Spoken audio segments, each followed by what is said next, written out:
Kagulat World, kung akala ninyong tapos na ang kasaysayan ng Pinoy basketball sa international stage, maghanda kayo.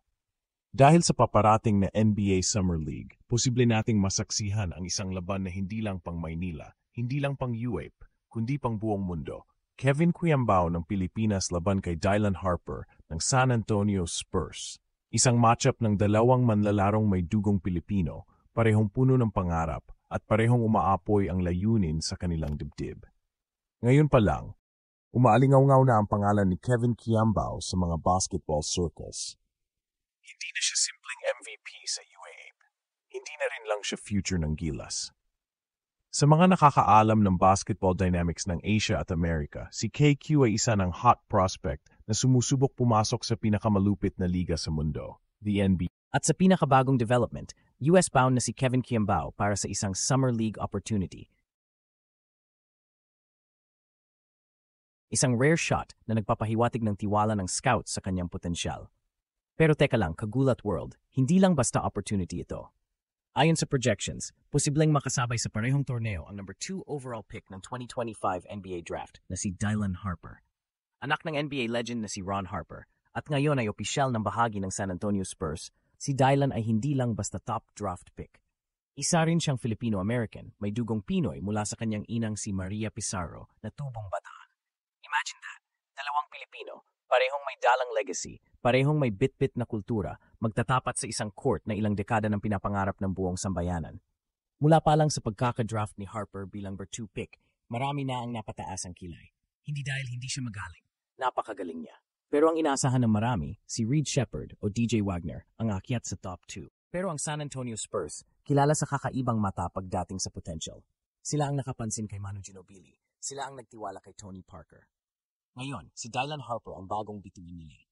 Kaya kung maglalaro ito sa Summer League, siguradong tutok ang buong mundo. At kung si Kevin Quiambao ay mapunta sa parehong bracket o team matchup, isang malaking ginulat ang mundo moment ang maaring mangyari. Hindi biro ang posibleng banggaan na ito. Dahil si Kevin ay hindi lang basta stretch forward na marunong tumira. Sa mga tumutok sa kanyang UAPE career, alam nating multidimensional ang laro niya. Playmaker sa big man's body. May passing instinct ng point guard, may footwork ng international veteran. Sa KBL pa lang, nabansagan na siyang isa sa pinakamabilis mag-adapt na imports. At ngayon, dala ang buong puso ng bayan. Susubok siya sa Summer League bilang isang wildcard, pero hindi basta wildcard na kinukunan ng content. Wildcard siya na may kapasidad manggulat. Gulat na hindi scripted. Gulat na totoo. Kung susuriin mo ang kanilang background, pareho silang anak ng basketball legacy. Si Dylan, anak ni Ron Harper, 5-time NBA champion. Si Kevin, hindi galing sa NBA lineage pero produkto ng dugong palaban ng Pinoy. Mula Las Piñas, sa ilalim ng sistemang Lasallian, pinuo ng Gilas, pinanday ng Asian Pro Leagues. Magkaibang pinagmulan pero pareho ang apoy. At sa Summer League, wala nang mas exciting pa kundi ang banggaan ng dalawang batang tigasing Pinoy na parehong may gustong patunayan sa mundo. Isa sa mga pinakakapanpanabik na anggulo ng matchup na ito ay ang tanong, sino ang tunay na future Filipino face sa NBA? Si Dylan ba, na may dugong Pinoy pero lumaki sa US, dala ang polished system ng NCAA at ang karisma ng isang top pick? O si Kevin, ang tunay na produkto ng grassroots basketball ng Pilipinas, na hindi lang para sa sarili ang laban, kundi para sa buong bayan. Hindi natin sinasabing magkakabanggaan sila sa isang team o sure matchup. Pero sa Summer League, palaging may pagkakataon para sa exhibition crossovers, rotations, scrimmages, at even full-on televised games.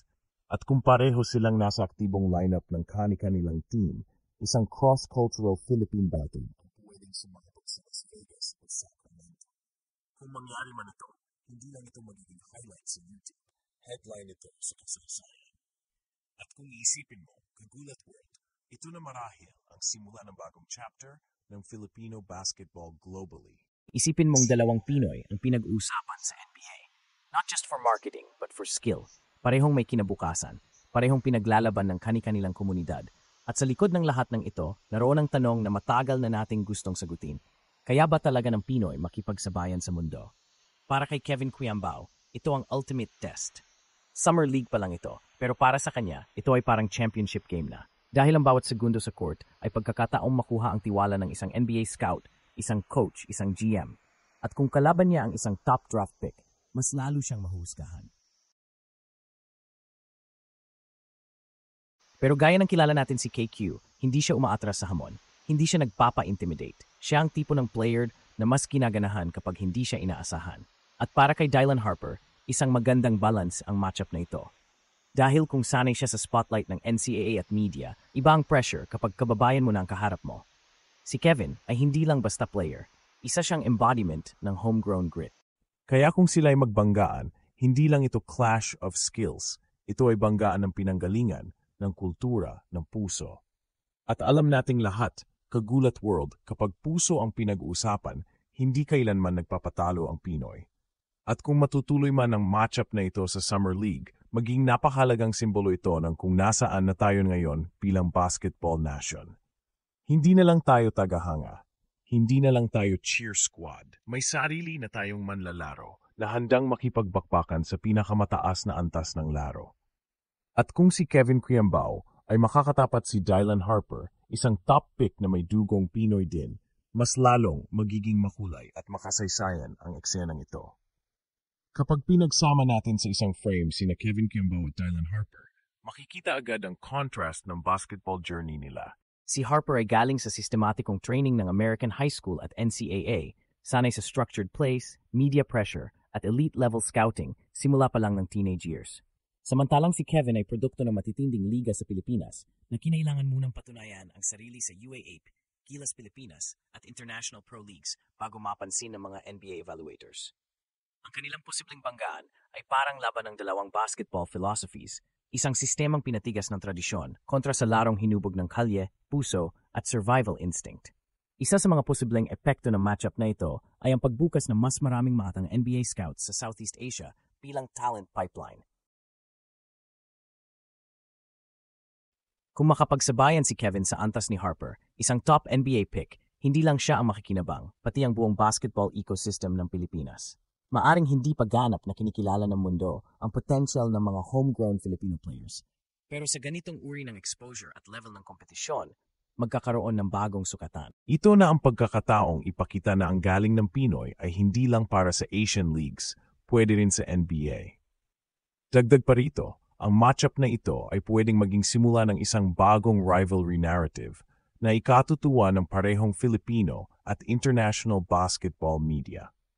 Sa panahon ng content-driven narratives at highlight-heavy coverage ng NBA Summer League, isang explosive game o kahit simpleng head-to-head possession lang sa pagitan ni Kevin at Dylan ay pwedeng mag-viral agad. At kapag nangyari yan, hindi lang sila ang magiging bida, kundi pati ang buong bansang Pilipinas.